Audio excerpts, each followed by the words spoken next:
Purihin ang Panginoon. Hallelujah! Itaas ang ngalan ng ating Panginoon Diyos na hari ng mga hari.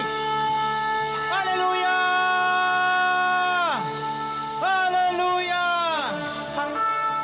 Purihin ang Panginoon. Purihin ang Panginoon.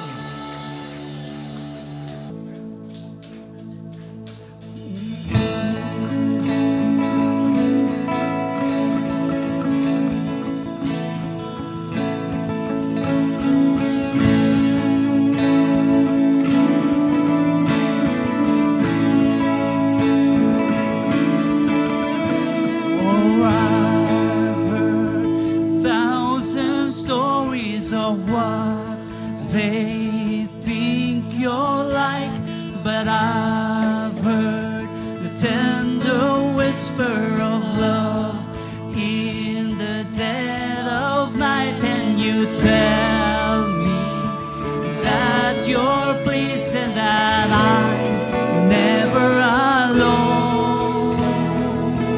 You're a good, good father.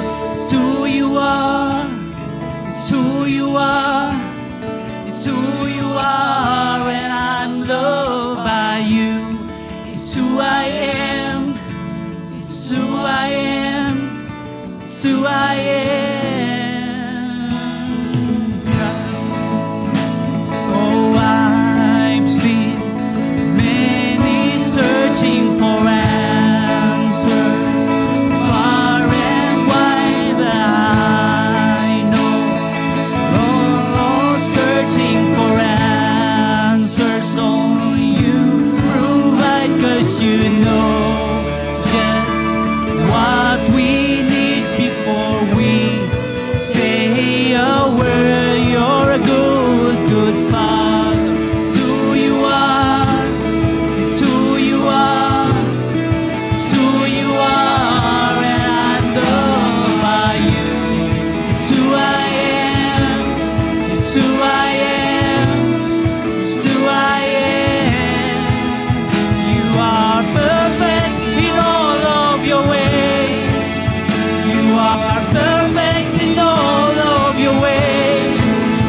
You are perfect in all of your ways to us. You are perfect in all of your ways. You are perfect in all of your ways. You are perfect in all of your ways to us. Oh, it's love so undeniable. I can hardly speak. Peace so unexplainable. I can hardly speak as you call me. Deeper still as you call me. Deeper still as you call me. Deeper still into love. Love, love. You're a good, good father. It's who you are. It's who you are. It's who you are, and I'm loved by you. It's who I am. It's who I am.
good Father. It's who you are. It's who you are. It's who you are, and I'm loved by you. It's who I am. It's who I am. It's who I am. Nung nakaraan, nung nag-celebrate po yung Mother's Day, sa pintuan pa lang ay mayroon na pong mga bulaklak. Di po ba? Eh kami naman mga tatay natuwa kasi hindi na kami magbibigay ng bulaklak. Masarap pagka may celebration, hindi ka nagagastos. Lalo na po sa mga tatay. Siguro po nagtataka kayo ngayong umaga kung bakit po Proverbs 31. Kasi ito pong Proverbs 31 ay kilala po natin para saan? Sa mga nanay, sa mga nanay. Eh nung pong nagpe-preach si Pastor Migs nung pong Mother's Day, tinitignan ko, nakikinig po ako mabuti at sabi ko gano'n, ang haba ng verse na ito sa mga nanay. Nasaan ang mga tatay? Ano po? So, I think I'm treading on a dangerous road dito po.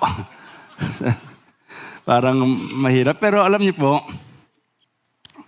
dito po sa ating pong binasa, pag narinig po natin ng Proverbs 31, we often celebrate a noble wife. At yung pong naging title po ng pastor nakaraan na the wife of noble character. At narinig natin lagi, she is industrious, she's wise, compassionate, strong. Pero doon po sa bahaging yon sa chapter 31, mahaba po yung 1 to 31, tact, yung pong nakasiksik, parang isiningit lang eh. Tact within the poem, the poetry, ay yun pong quiet figure. Tahimik lang po. Totoo naman minsan ang haba ng nanay, ang dami siya sabi, no? Ang tatay, silent lang siya. Tahimik lang. Nakalagay ron sa Bible na po. The husband, the tact within the poetry is a quiet figure, the husband. Hindi po siya yung star of the poem, but his presence is essential. For example, ito po sinabi, she rises early, he trusts her. Andon. She buys field, he pays her.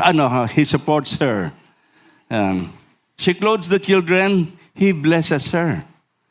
Ang madalas po nating marinig kadalasan ay behind the success of a man is a woman or he's his wife. His wife, po. But I will say today, bilang pasimula ng mensaheng ito, ay ito pong mga salitang ito. Behind the smile of every happy wife is a husband of noble character. Tignan nyo nga yung asawa nyo kung katabi nyo ngayon, kung nakangiti na maganda. Yan po ang kagandahan, po. Behind the smile of every happy wife is a husband of noble character. Tama po yon. At kahit na po mahaba ang mga talata ng Proverbs 31 para sa mga wife, malinaw pa rin na ang role ng husband ay hindi po passive. Hindi passive, hindi nawala doon. At pag sinabi po natin passive, pinapakita po dito na ang asawa ng lalaki ay may aktibong bahagi sa karunungan at dangal ng isang pamilya. Hindi lang siya tahimik na nanonood habang yung asawa niya ay nagtatrabaho. Ang daming ginagawa ng babae. Hindi po siya tahimik lang. May role po siya bilang ama na may marangal na ugali. At dito po magsisimula yung ating unang punto. The father of a noble character trusts his wife. Nagtitiwala sa kanya pong asawang babae. Sabi po ng Proverbs ay 31:11, the heart of her husband trusts in her, and he will have no lack of gain. And he will have no lack of gain. Ang unang tanda ng honorable father ay ang kanyang pagtitiwala. Nagtitiwala siya sa kanyang asawa. Ito po ay sa lahat, batang mag-asawa, matandang mag-asawa, nandiyan pa rin yung pagtitiwala. At sabi po gano'n, her husband has full confidence, full trust in her. ipinapakita po ng talatang ito na ang asawang lalaki, mayroon pong deep confidence na inilagay po yung asawang lalaki doon sa kanyang asawang babae. At ang puso niya ay payapa sapagkat alam niyang siya ay tapat, matalino, at masipag. Alam niyo po kapag sabi ng trust, essential po ito. This is essential in any relationship. Maging ito man ay sa asawa, pamilya o pagkakaibigan. Without trust, madaling masira ang mga relasyon. Pero ang Biblia po ay nagbibigay ng emphasis to the importance of trust in relationships. Lalo na po in the context of marriage. May tiwala ba kayo sa inyong mga asawa? Nagtitiwala po ba kayo sa inyong mga asawa? Isang halimbawa po rito ay si Elkanah at saka si Hannah. If you know the story, si Elkanah po, si Hannah po ang babae, si Elkanah ang lalaki, parang pareho kasing babae ang pangalan. Elkanah, asawa niya si Hannah, at si Hannah po ay wala pong anak. At nagsimula ang aklat ng 1 Samuel, nagsimula aklat ng 1 Samuel sa kwento ni Hannah. Isang babaeng lubhang nagdadalamhati sapagkat siya ay baog. Siya ay asawa ni Elkanah, na nagmamahal naman po sa kanya. Pero may karibal po itong si Hannah. Ang karibal niya po ay si Penina. May asawa po si Elkanah, dalawa po sila. Huwag niyo po isipin na hanggang ngayon pwede po yan ha. Sample lang po ito, sinasabi natin. Si Elkanah po lubos nagmamahal kay Hannah, pero si Penina, laging kinukutya si Hannah. Sabi, wala ka naman anak, bog ka eh. Wala kang pakinabang. Sabi niya gano'n.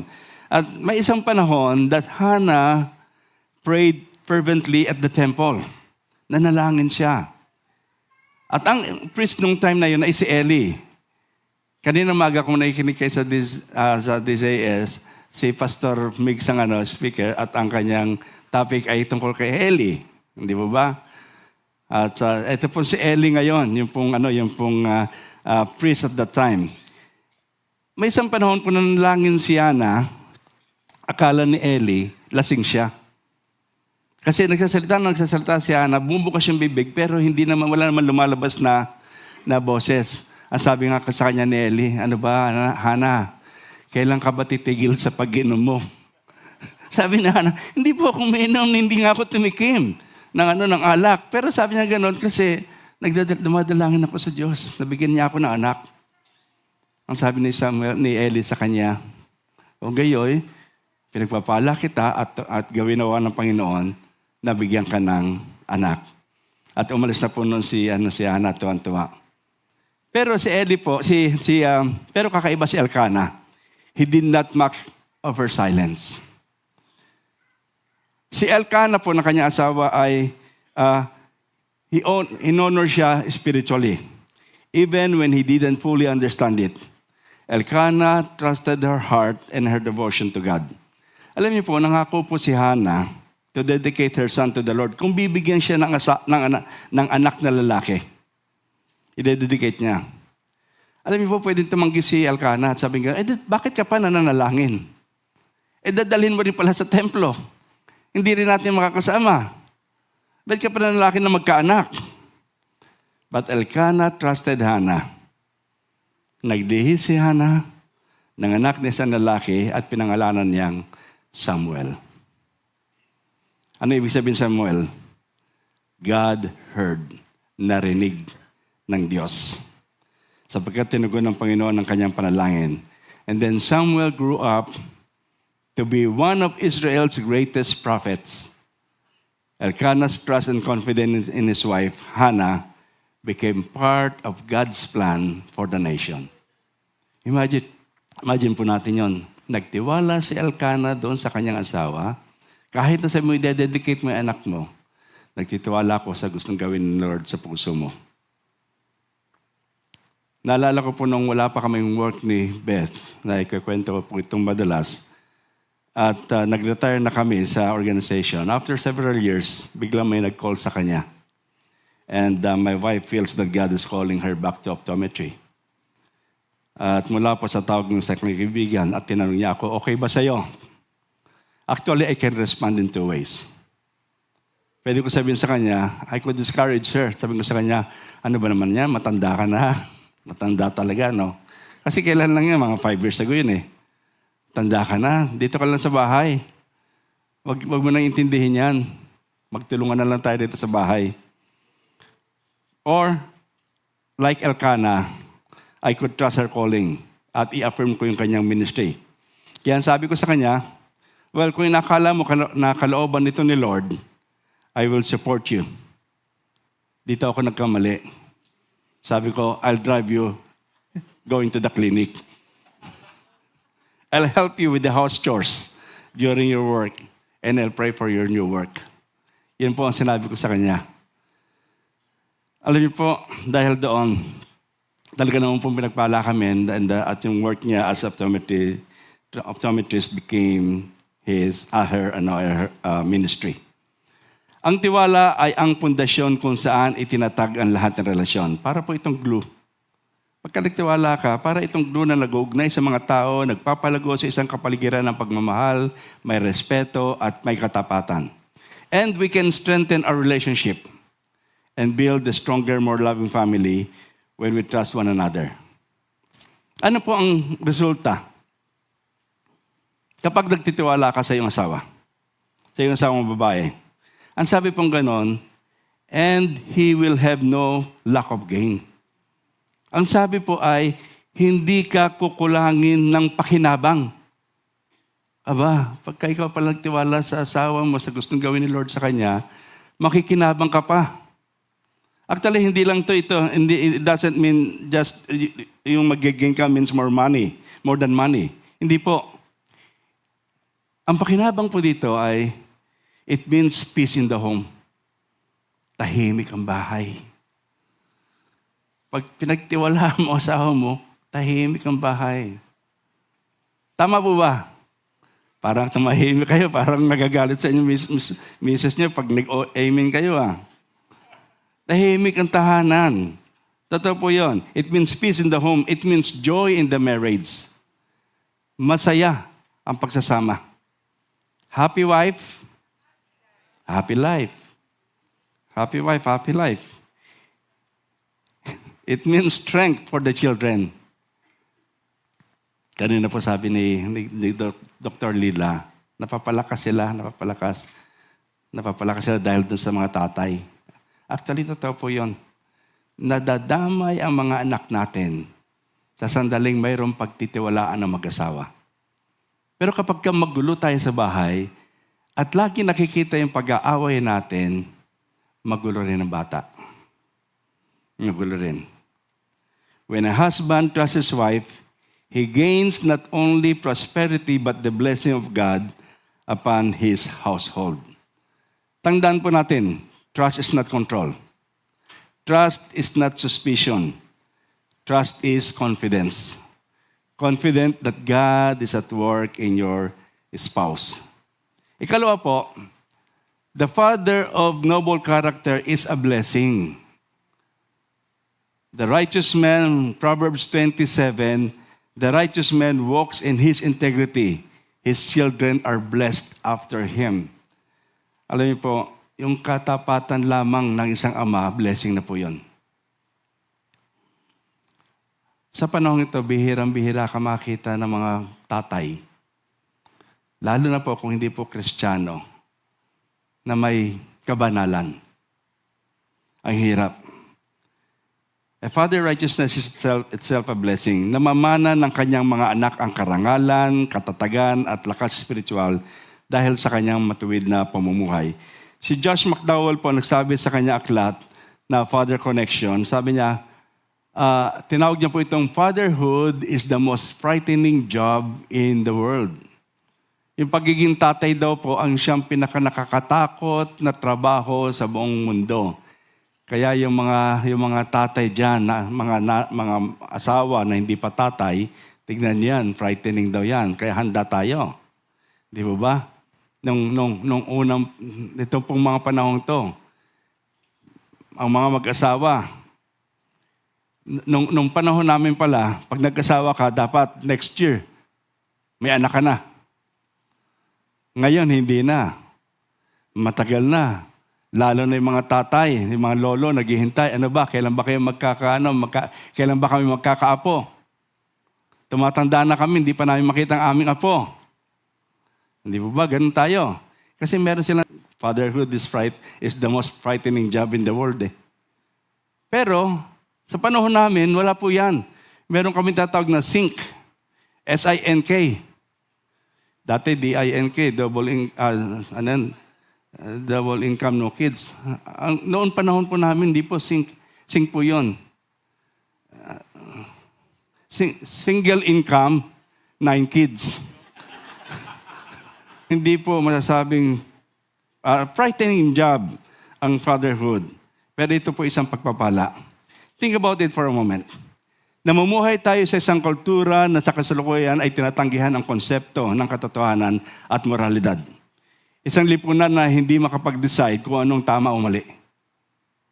Sa lipunan natin ngayon, it's all about individual preference na sumisira sa ating mga pamilya at kinabukasan. Lagi tayo, nakikita natin yan, laging mayroong mga individual preference. Ito po yung nakakatakot na isipin, pero napag-iiwanan ang mga matatanda dahil sa takbo ng pagbabago sa mga bata. At marami po doon ay exposed na sila, hindi pa natin alam. Hindi pa natin alam.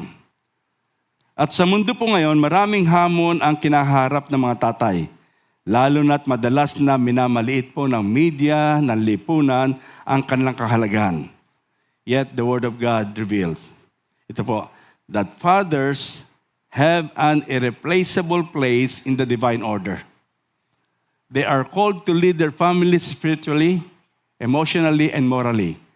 Ang kanilang presensya at pakikibahagi, palit, tayo talaga inilagay para manguna sa ating mga anak. And I want to share with you 3 ways to bless our children. Una-una, bless them with your passion for God. Mga tatay, pakita natin yung ating pagmamahal sa Diyos. Pakita natin. Bless them with your passion for God. And this principle is simple. Mga tatay, kapag naisip ninyo ang tanong nito ay, mayroon bang pagnanasa ang ating anak na mahalin ng Diyos? Meron ba? Nagre-reflect ba ito sa atin bilang tatay? Explain ko po sa inyo ng kaunti. Alam niyo po sa aklat po ng Deuteronomy chapter 5, kabibigay lang po ng Diyos ng utos, Deuteronomy 2nd law, Deuteronomos. Panibagong utos, inuulit na utos na ibinigay doon sa panahon na yon, sa Mount Horeb. At sabi po ganun sa Deuteronomy chapter 5 verse 2, the Lord our God made a covenant with us in Horeb. Ito po, not with our fathers did the Lord make this covenant, but with us who are all here alive today. Sa kanila ng batas, eto, hindi na ito batas para doon sa mga tatay ninyo na hindi nagturo sa inyo. Nangamatay na sila. Ubos. At sabi nga ngayon, nang nadito kayo, itinuturo ko sa inyo ang mga batas nito. And then, pagkatapos mo noon, sa chapter 6, nagbigay po siya ng karagdagang instruction doon sa mga tatay na naroon sa chapter 5. Nagbigay po ng karagdagang instruction ng Diyos. At sabi po gano'n sa chapter 6, sabi po gano'n, love the Lord your God with all your heart, with all your mind, with all your soul, and with all your strength.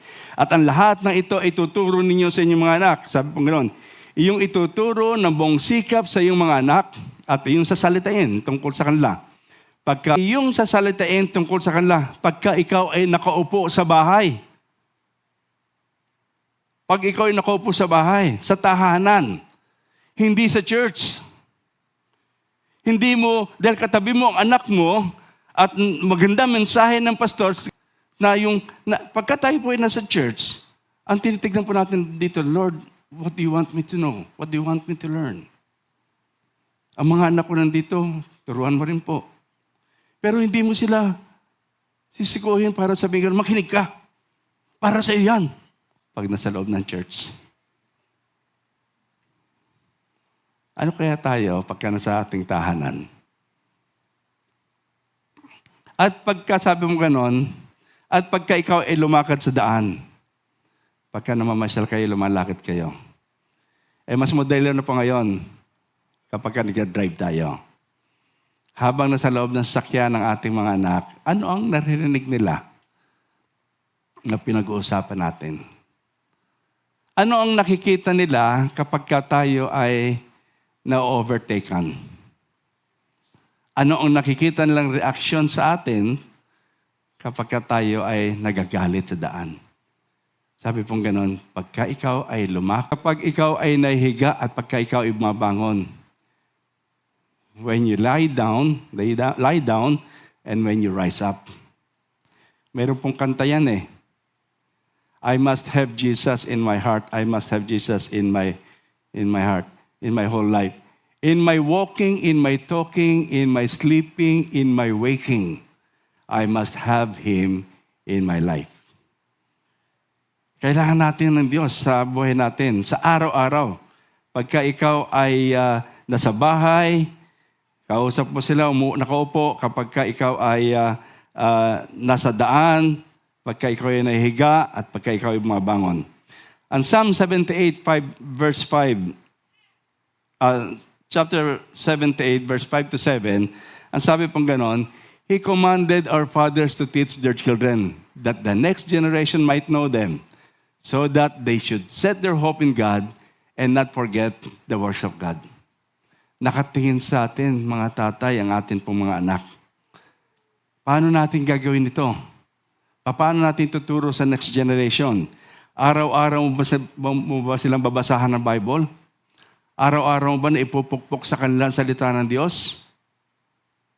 Meron pong mga nanay sa mga unang panahon, yung pages ng Biblia pinapakain sa anak para daw talagang maintindihan nila. Hindi po.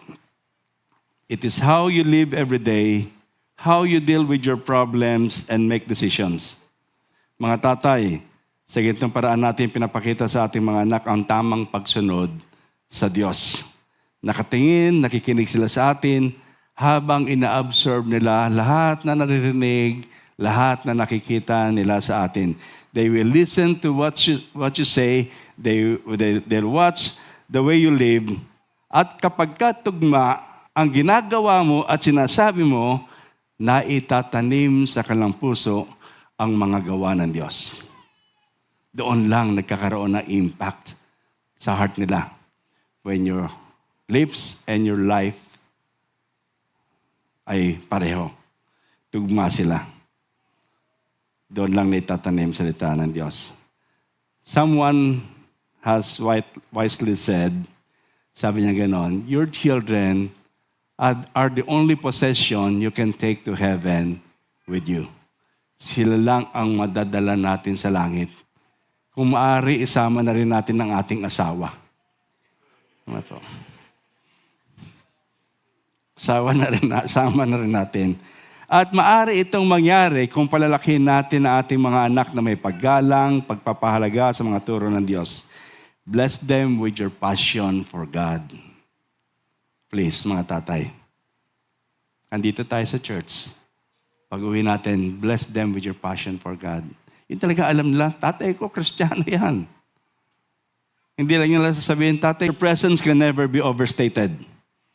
Pagka ina-obserban ka natin ng inyong mga anak, it will determine the thought processes of their lives. At ang presence po dito, ibig sabihin, being there sa karaniwang takbo ng iyong buhay. Nandun sila sa karaniwang takbo ng inyong buhay. At sa iyong pag-upo, paglakad, paghiga, pagbangon, that daily presence is the challenge. Nakikita nila yung pinapasok mo sa iyong isipan, ginagaya nila. Pero minsan sobra pa. So discipline your thought life. Isaalang-alang ang mga babasahin na pinapayagan mong pumasok sa iyong tahanan. Pati na rin ang pelikulang pinapanood mo. Ano ba ang pelikulang pinapanood natin? Anak mo, takpan mo mata mo. Tignan natin, maging maingat po tayo. Isaalang-alang natin yung mga bagay na yan. The very things you allow to come in will determine their... Kung mga anak ko lagi naman tayong wala. Kaya nga naawa ako minsan doon sa mga OFW. Nakakaawa yun na walang tatay, wala roon. And it's good, meron na po tayong technology na nakikita-kita, lagi pong ganon. Pero iba pa rin po siyempre yung presence niya. Yung presence niya at emotionally attached siya sa kanyang anak. Dapat gano'n din po tayo. Tayo pa naman mga tatay, hindi tayo masyadong emotionally attached sa anak natin. Bakit nga ba? Bakit nga ba hindi tayo emotionally attached? Bakit laging sinanay lang? May problema ka? Punta ka sa nanay mo. Huwag mo akong guluhin. Emotionally detached tayo sa mga anak natin. Napuntahan natin, bugbugin natin yung maway sa'yo. Ganun naman kagad ng tatay, di ba? Bilis mag-react. Pero kapag ka mga problema, minsan, nakikita natin, hindi po attached yung mga tatay sa kanilang mga anak. Tandaan po natin, huwag nating hayaan ang ibang tao ang gumanap bilang tagapagturo sa ating mga anak. Huwag itong ubaya sa mga kaibigan, sa social media, o sa cellphone. Ikaw ang tatay at alam mo kung ano ang need ng iyong family. My house, my rule. My family, my role. Sa akin yan.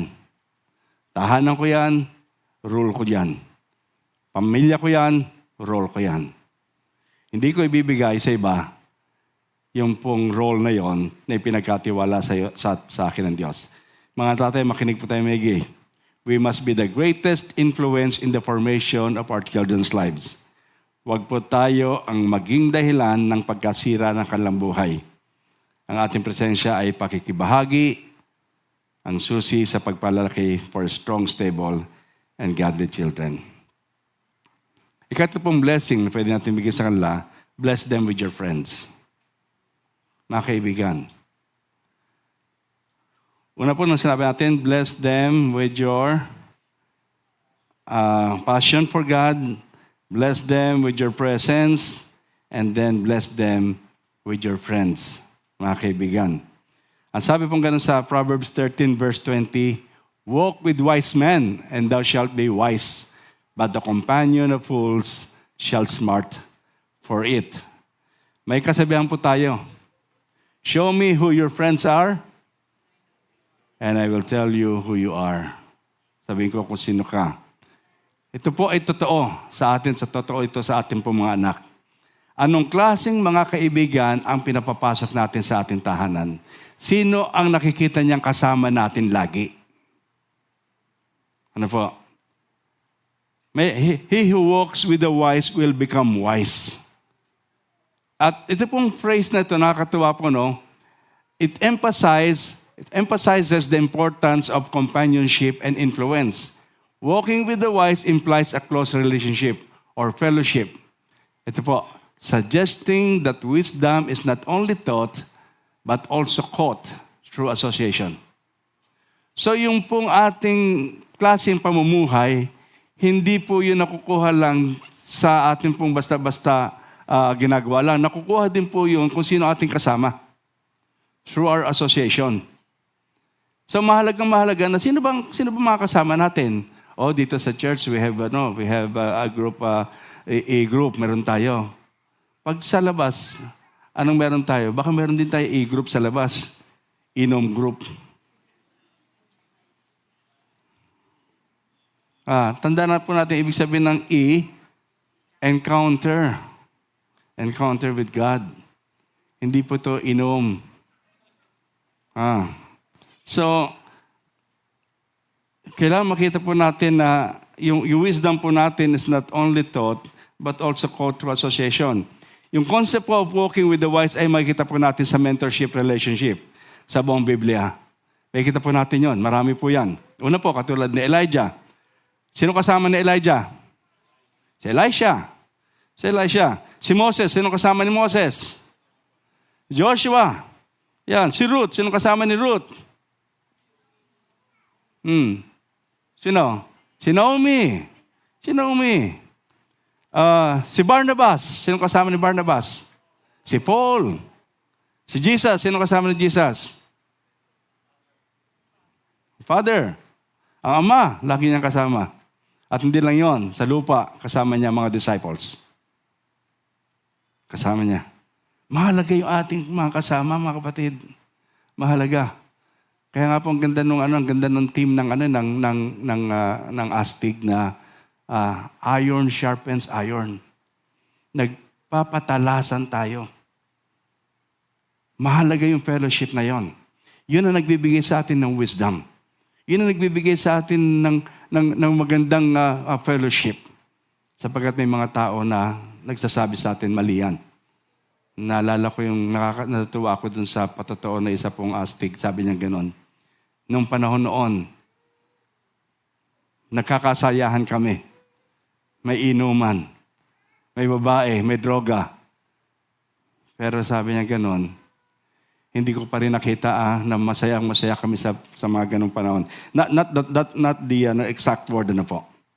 Pero ano yung po sabi niya ganon, nung mapunta na po ako dito sa church at nakabahagi ako sa e-group, sabi niya pong ganon, pwede palang maging masaya nang walang inuman, nang walang bisyo, na walang babae. At yun ay masaya sa pag-aaral ng salita ng Diyos. Hindi po ba napakagandang pakinggan? Ang mundo akala lang kasiyahan, pagka may kasama kang masasayang mga tao rin. Kaya nga po, may mga taong hindi natin pwedeng makasama dahil lumalakad sa kasalanan. Kung saan-saan ka, bibit-bitin yan. At alam ko po, naintindihan ninyong ibig kong sabihin. Opo, maaari nila tayo makasama para maging patotoo ni Kristo. Pero hindi tayo makikisama. And that same principle is true for our kids. Train them how to pick friends. Obserbahan po ninyo kung sino kasama ninyong mga anak sa bahay. Sino ang pinapayagan ninyong mga anak na makasama niya? Marami po mga kabataan dito. Sino ba sinasama niyo sa bahay? Mga tatay, kilalanin ninyo sila. Kung maaari, pati na rin yung kalamang magulang. Saan sila nakatira? Magtanong palagi sa kanila. Kung nagdadala man sila ng kaibigan sa bahay, makinig sa kanilang pag-uusap. Pakinggan niyo paminsan-minsan. Taasan ninyo yung inyong mga antena. Buksan ninyo yung inyong CCTV. I-review ninyo kung ano nangyayari. Tignan niyo pong maigi. Kapag may kasama sila nakakaiba sa values ng inyong tahanan, sabihan mo ang iyong anak. Be honest, be positive. But intentional. Ipaalam sa kanila kung bakit hindi mo pinapayagan sila makihalubilo sa mga particular na bata. Minsan may mga pupunta sa bahay, mga estudyante, na kasamahan ni hindi ko sabihin kung sino anak ko. Minsan po, papasok yan, walang respeto. Darating kami, lalabas kami, titingin lang sa amin. Sasabihan ko yung anak ko, sino ba yung kasama mo? Walang respeto yan, ha? Sabihan mo siya, pag mapasok siya sa bahay natin, magmamano siya sa akin. Or magsabi man ng hello po, good morning po.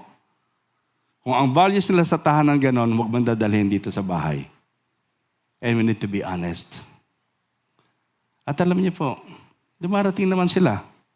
Nagmamano naman, lalo na sila Ken, sila JR, nagmamano naman. Nagmamano. Mga kabataan dito sa church, wala akong problema pagka dumarating sa bahay They are good. Pero pagka may iba na, kitang-kita mo yung kakaiba ng values na na-form sa kanila. Pero ganito po, ang dami natin ginagawa sa ating mga anak. Sa presence natin, doon po sa kanilang mga values na yon. Pero minsan, kapag ka nagawa mo na ang lahat na ito, na ipakita mo na sa kanila ang tamang halimbawa sa pamagitan ng pamumuhay na matuwid, then give them over to the Lord. Give them over to the Lord. Yung tatay na siyang pinakamataas sa lahat, give them over to our Father in heaven. Walang mas ligtas na lugar para sa kanila than in the center of God's will. Ang sabi po ni A.W. Tozer, ito po sabi niya, everything in life which we commit to God is really safe. Ligtas yan. And everything we refuse to commit to Him is never safe. pagka hindi natin pinagkatiwala sa Kanya, it is never safe. Kapag ka ikaw ay na kay Kristo at ang anak mo ay na kay Kristo, safe siya. Sabi mo sa katabi mo, safe ka na. Yung nagsabi niya, nakakulong ngayon. Kay Kristo. Kay Kristo ang talagang, safe tayo. Na kay Kristo. Ligtas tayo. At ikahuli po, na akin po nais banggitin na yung a father who leads with integrity. Ang sabi pong ganun doon sa Proverbs 31:23, her husband is known in the gates when he sits among the elders of the land. The righteous man walks in his integrity. His children are blessed after him. Pinaalalahanan po tayo ng talatang ito na ang pinakamahalagang pamana na maibibigay na isang ama ay hindi yaman, kundi isang buhay na may integridad. Isang buhay na may integridad. In biblical times, yung pagkasabi po natin city gate, it was more than just an entrance. Pag sinabi natin city gate, nung time na yon, it is the center of public life. Parang munisipyo, Congress, Senate, yan po yon. Yan yung city gate. Kailan yung city gate doon, bukas pa yan. Papasok ka lang sa gate, nandun na yung mga tumutulong, yung sa nagagather sila, mga elders nagagather doon. Legal matters were settled. Yung mga trade, nangyayari doon, trading, and honor was displayed. Doon, pinapakita talaga yung mga honorable. Mga honorable po yung mga nandito. So, kapag sinabi ng Proverbs 31, the husband is respected at the city gate, it means his integrity was recognized in the most visible, influential place of the community. Kitang-kita. Kahit na lumabas siya. Honorable. Tinatanggap siya ng mga tao ng may paggalang, hindi dahil sa kanyang kayamanan, hindi dahil sa kanyang kapangyarihan, kundi dahil sa kanyang pagkatao. Ang kanyang integridad ay mas malakas magsalita kaysa sa kanyang mga sinasabi. Sad to say, the word honorable today for some politicians is being used as a title, not a testimony. Label, not as a life. A position, and not as a practice.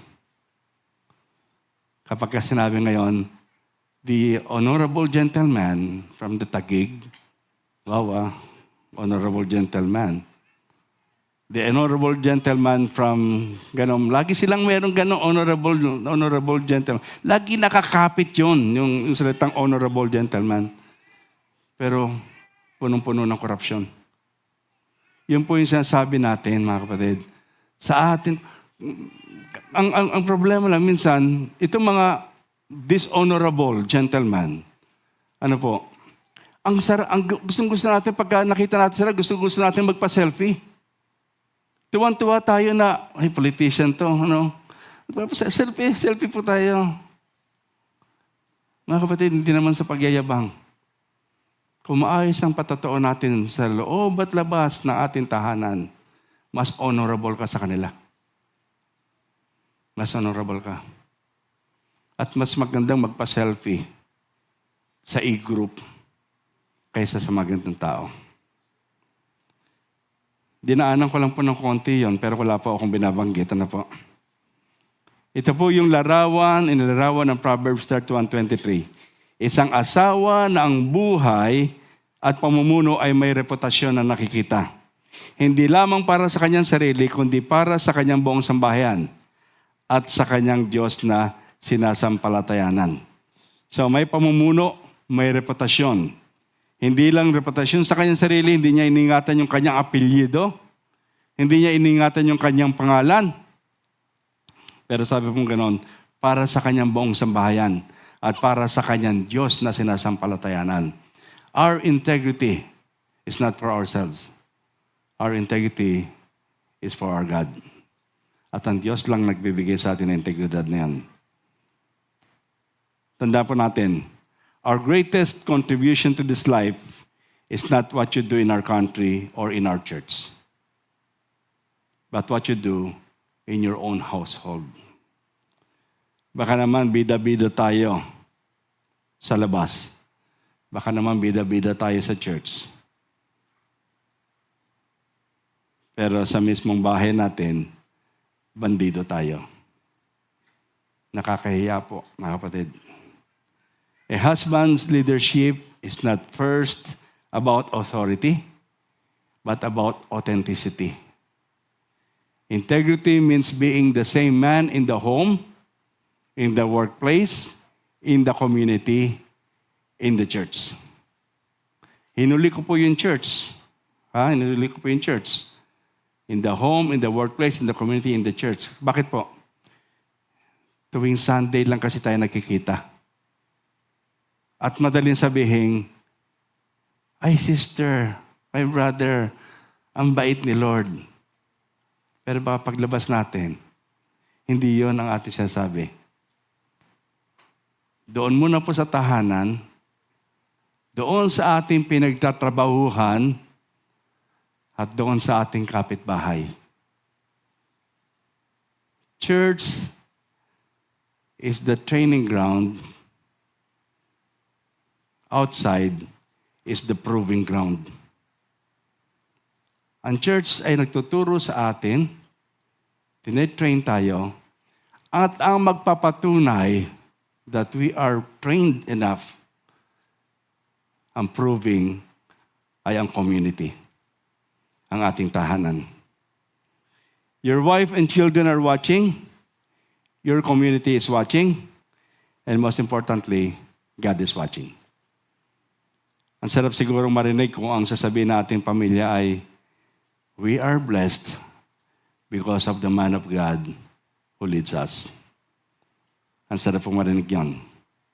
So when earthly fathers live with noble character, tatlong bagay po na binanggit natin, trusting, blessing, and leading with integrity.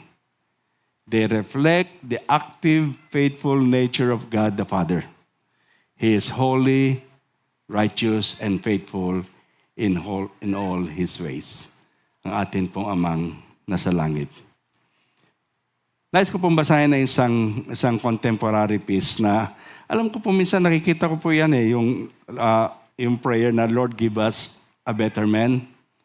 Give us better men. Hindi ko alam kung dito ko sa church, nakita ko kaya sa office na isa po sa mga pastor na sinasabi nga Lord, give us better men. At papalitan po natin yun ng fathers. Nalagyan po natin ng fathers. Lord, give us better fathers. Pwede ko po bang hangyayan ng mga tatay? Will you please stand? At atin pong babasahin ito. Lahat po ng mga tatay, pwede po bang tumayo? At mga husband din po, mga husband. Mga asawa na lalaki. Yan. Babasahin ko po ito as our prayer. And then meron pong bahagi dyan na babasahin po natin sabay-sabay. Okay po? Kasi mas maganda po na kung talagang titigyan natin, then isipin po natin maigi, ano ba nakalagay rito. Minsan kasi pagka binabasa natin ng diretso, parang we just want to finish the reading. Pero gusto ko pong basahin ito bilang ating dalangin sa mga tatay ngayon. Lord, give us better fathers. Not merely better speakers, better strategies, or better methods, but fathers who dwell with you in secret until their public lives carry the fragrance of Christ. Fathers who spend more time at your feet than before crowds. Fathers who are broken before they are bold. Fathers transformed daily by your word and conformed to the image of Christ. Raise fathers who love holiness more than applause.